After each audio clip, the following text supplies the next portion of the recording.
Okay, so I'm going to be bringing slightly more toned down energy to Jane. So she did an amazing job. But I want to ask you, are you as intentional about meeting the needs of your teammates in the same way you are with your users? Okay, so as content designers, we go to great lengths during the discovery session and the UX research to find out what their communication styles are, whether they like the color of the button or whether the flow is intuitive. Okay, and then we adapt and change the products so that they have the best online experience. So why don't we turn that inwards maybe with our teams?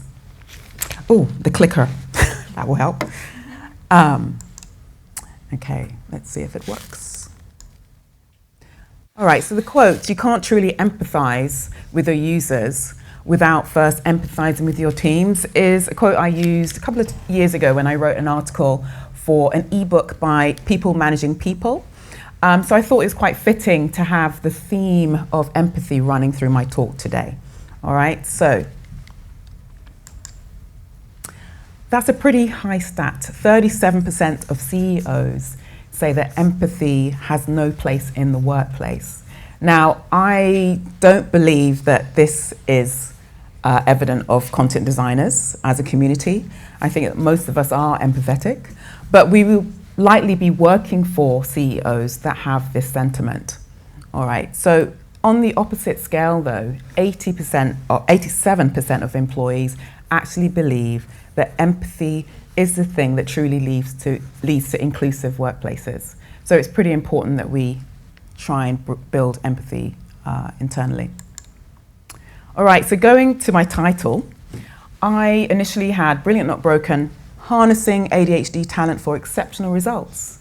I kind of brainstormed with Claude and came up with some ideas and looked at it, chose it, but then after about a week, I didn't quite like it.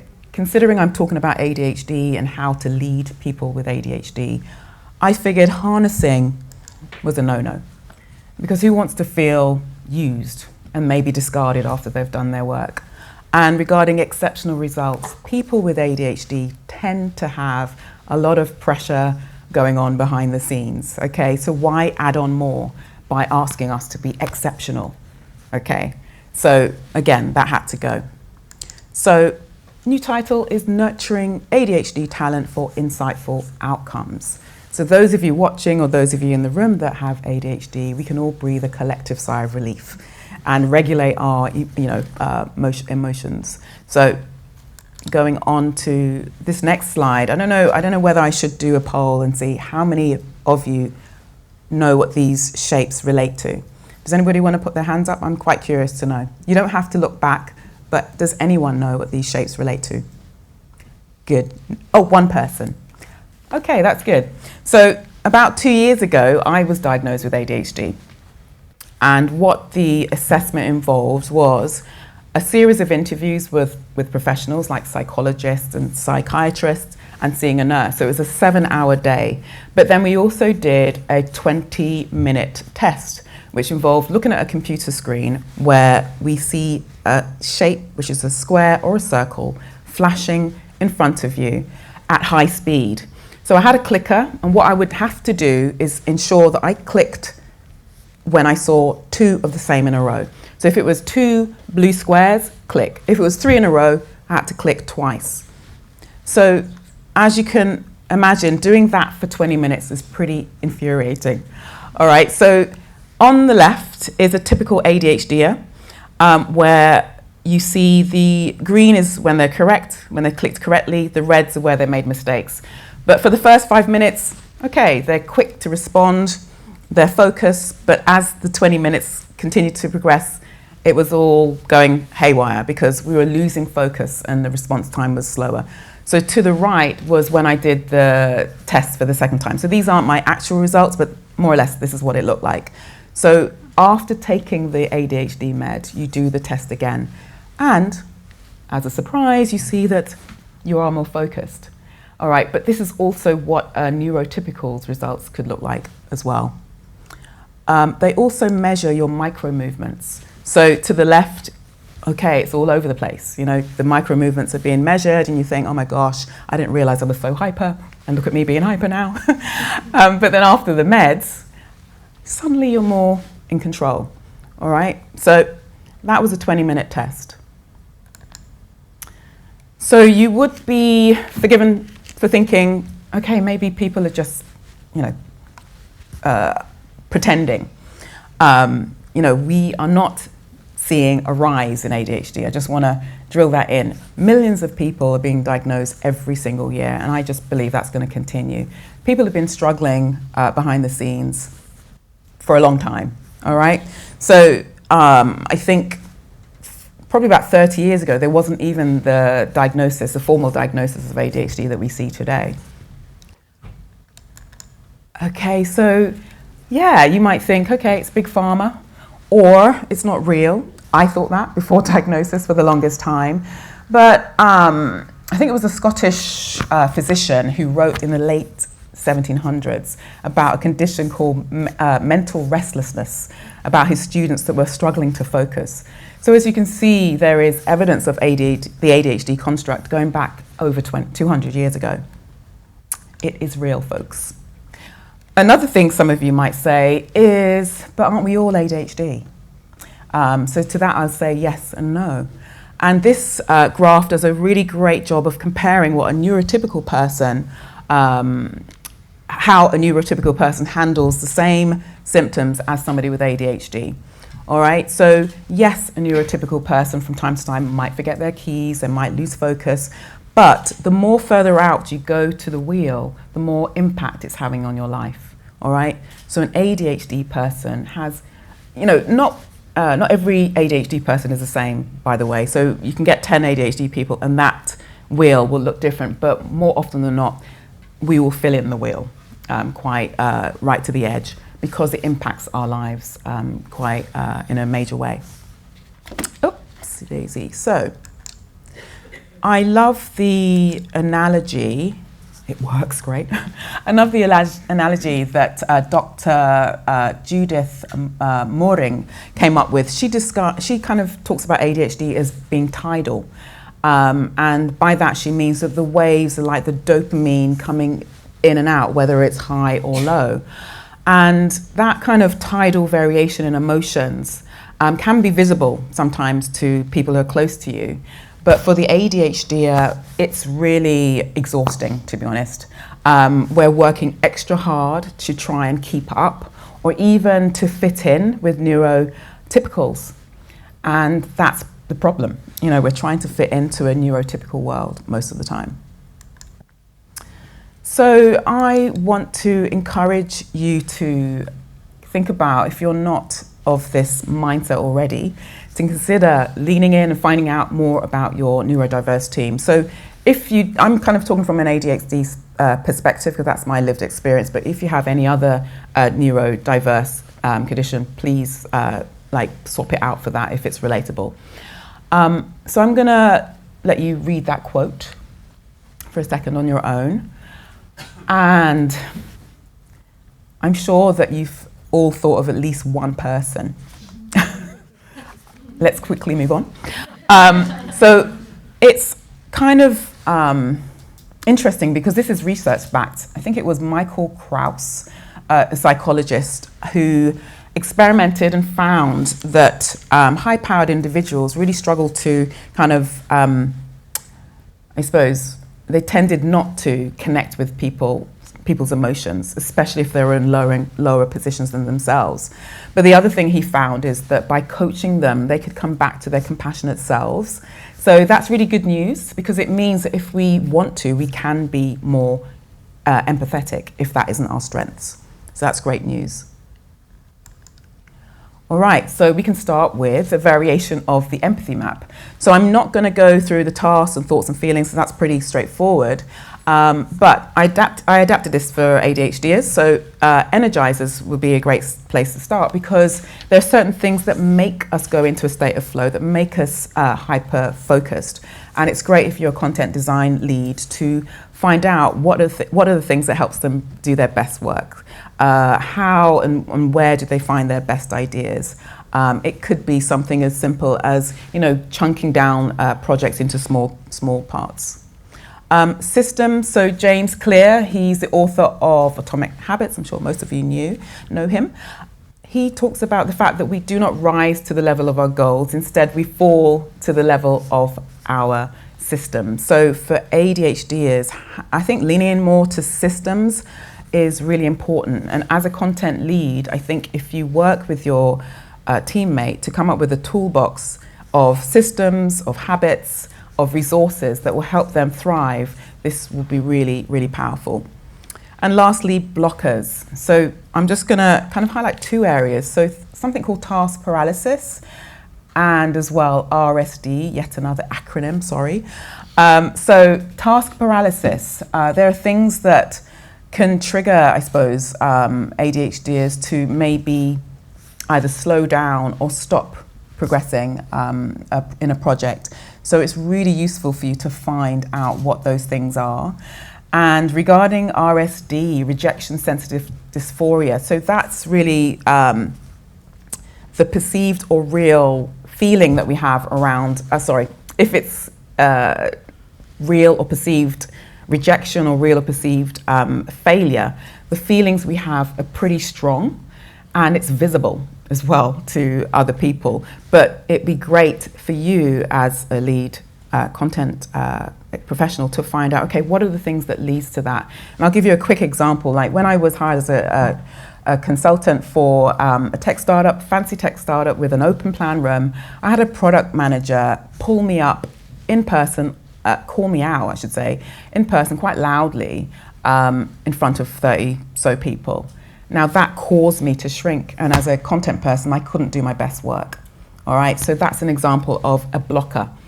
She did that about 2 or 3 times. And going to what, I think it was Lauren that talked about being in a meeting and running a meeting and having somebody with their laptop not paying attention, but then butting in and throwing me off from time to time. That is a real blocker. That's terrible. So those kind of things. So find out what the specific things are that stops your team member from progressing and thriving.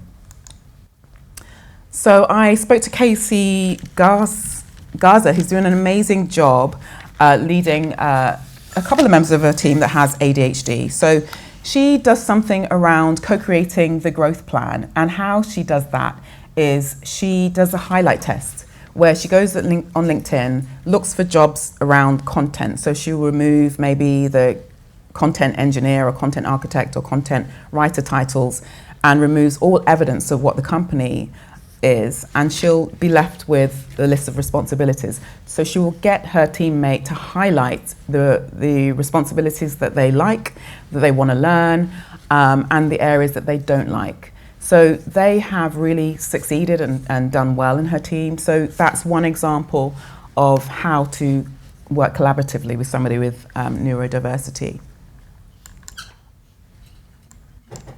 All right, so Jane Dionisio, just leaning into the idea of masking or discussing masking. That's something that is so common for most of us. Again, we're trying to fit in, we're trying not to let our ADHD show.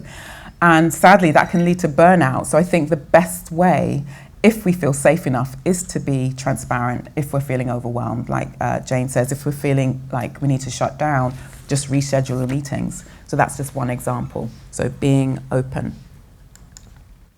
And then the idea of being more open with your team is simply by doing like 5-minute check-ins to draw people in. It's where you have 5 minutes before a meeting and you ask things like, how are you? And actually want to know the answer. Talk about things at work, talk about things in their life, but it really actually had some really positive consequences around their productivity. So that's another method that's really great for all team members. So Gabe here, he really kind of highlights the contradictions that exist within people with ADHD. We can go from lacking focus to being incredibly hyper-focused. All right, we can go from missing details to being incredibly detail-orientated. We despise structure, but then we need it to thrive, and the list goes on. So it really is essential that we don't underestimate our ADHD creatives for those reasons. Okay, so Lindsay Macareth is a therapist, coach, and writer. And I love the analogy she uses of describing ADHD as being like canaries in the mine. So I'm sure many of you know the history is that miners used to take the canaries in the mines to detect for gas. So they were the early warning system. So Lindsay describes ADHDers as being the early warning systems in your workplace, in that we're likely to be the first ones to feel if something's confusing or feel if something's overwhelming or inefficient. So we are needed. So we can hold on to like normative behaviors around workplace, but I really think it's important that we evolve into a more neuro-inclusive culture at work. So again, I'm going to be quoting Lindsay Macareth throughout. She defines neuro-inclusive design as creating an environment where that enables everyone, to be seen, to feel supported, and to be able to show up. She's got 6 principles, and I'm going to whiz through these really quickly. So she talks about universal accessibility. So that's all about going beyond the kind of individual accommodation and making sure we embed neuro-inclusive design into the culture, but as well the infrastructure too. Emotional and psychological safety. So the book, 4 Stages of Psychological Safety, talks about helping people feel included, helping people feel safe enough to learn, and helping people feel safe enough to contribute and to challenge. So a question for you: what are you intentionally doing to make your team members feel psychologically safe? Okay, so personalized support and inclusion at number 3. So that kind of refers to what I was describing, the methods around empathy mapping sessions that are kind of tailored to your team member, and the growth plan collaboration. There are many more things you can do. So maybe list some more ways you can improve mutual understanding with all your colleagues, whether they have ADHD or not. And systemic design considerations. So that's all about creating neuro-inclusive policies that are implemented and not gathering dust. Okay, so that's one important step.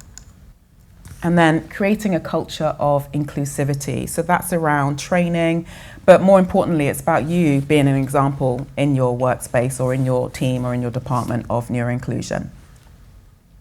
So a good question around the culture of your team or company. What words do you use to describe someone that has ADHD when they're not in the room? All right, so lastly, continuous improvement. So that's simply about asking for feedback, checking that the policies are up to date, and I suppose staying up to date with the emerging trends around neuro-inclusion. So ending with a quote by Lindsay Macareth. So really, neuro-inclusive design is for everyone. It benefits everyone if we do it right. And really, it's worth making the time for it. But I understand that some organizations, it might not be so easy. But if you can get started with it, it will be super beneficial. All right, so people with ADHD come with quite a few strengths, and I won't list them all. So we're highly creative, some of us are very intuitive, and we're big divergent thinkers. And one way, or 2 ways, in fact, that we can help make sure we're using this strength in a positive way is something that Alison Coward talks about. She's a team culture consultant. So she says it's really important that we separate the 2 activities. So divergent thinking activities should be done separate from convergent thinking activities. So we don't want to rush to come to a solution whilst the process of coming up with ideas are taking place. Keep the 2 separate. And another thing will be to keep or help divergent thinkers just work in an independent space, maybe work silently, and then come together, share their ideas, And it's important that you're very curious when people are sharing ideas. And I know you probably all know this, but I suppose it's a good reminder. Don't shoot down people's ideas, and especially people with ADHD. Just really allow for a free flow of ideas. Okay.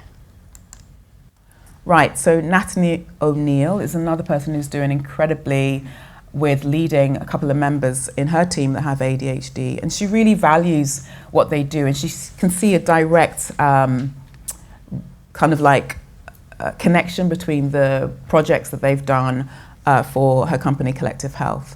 So she sees ADHDers as tending to easily anticipate potential friction, and they have a knack for system thinking because they take alternative routes to conclusion. So again, do not underestimate your ADHD teammate. All right, so we are, as content designers and content strategists, thinking more and more about designing things that are neuro-inclusive. But it is super powerful that if you have somebody on your team to really make the most of their experience. You know, they really relate to, obviously, the neurodiverse experience, and it will help you come to your design solutions a lot quicker. So yes, a neurotypical can go and research as much as they can, go and Google, do user research, but how much more efficient is it if you kind of speak to your teammates and get some input from them? So I just wanted to share this quick example. I shut down my account, probably about my website, about 6 months ago. And I've been looking for different platforms, and I stumbled across Card, decided to use it for landing pages. And I found that this solution was super, it was great to see some companies deciding to give us the option to turn off auto-renewal at the subscription stage. Because, as we know, a lot of companies are making a ton of money by us forgetting. I just think this is kind of like a visual representation of how a neuro-inclusive design benefits not only people with ADHD, who tend to forget more than we should, and neurotypicals, who also will benefit. So this is amazing. So in closing, think of a couple of things you can take from my talk to help you, I suppose, better understand anybody in your workplace that may be neurodiverse. Okay, just think practically about what you can do. Okay, and just to end where we started. So by ensuring that there's no disconnect between the empathy you show between your users and your teammates, that will make better content designers of us all. Okay, thank you.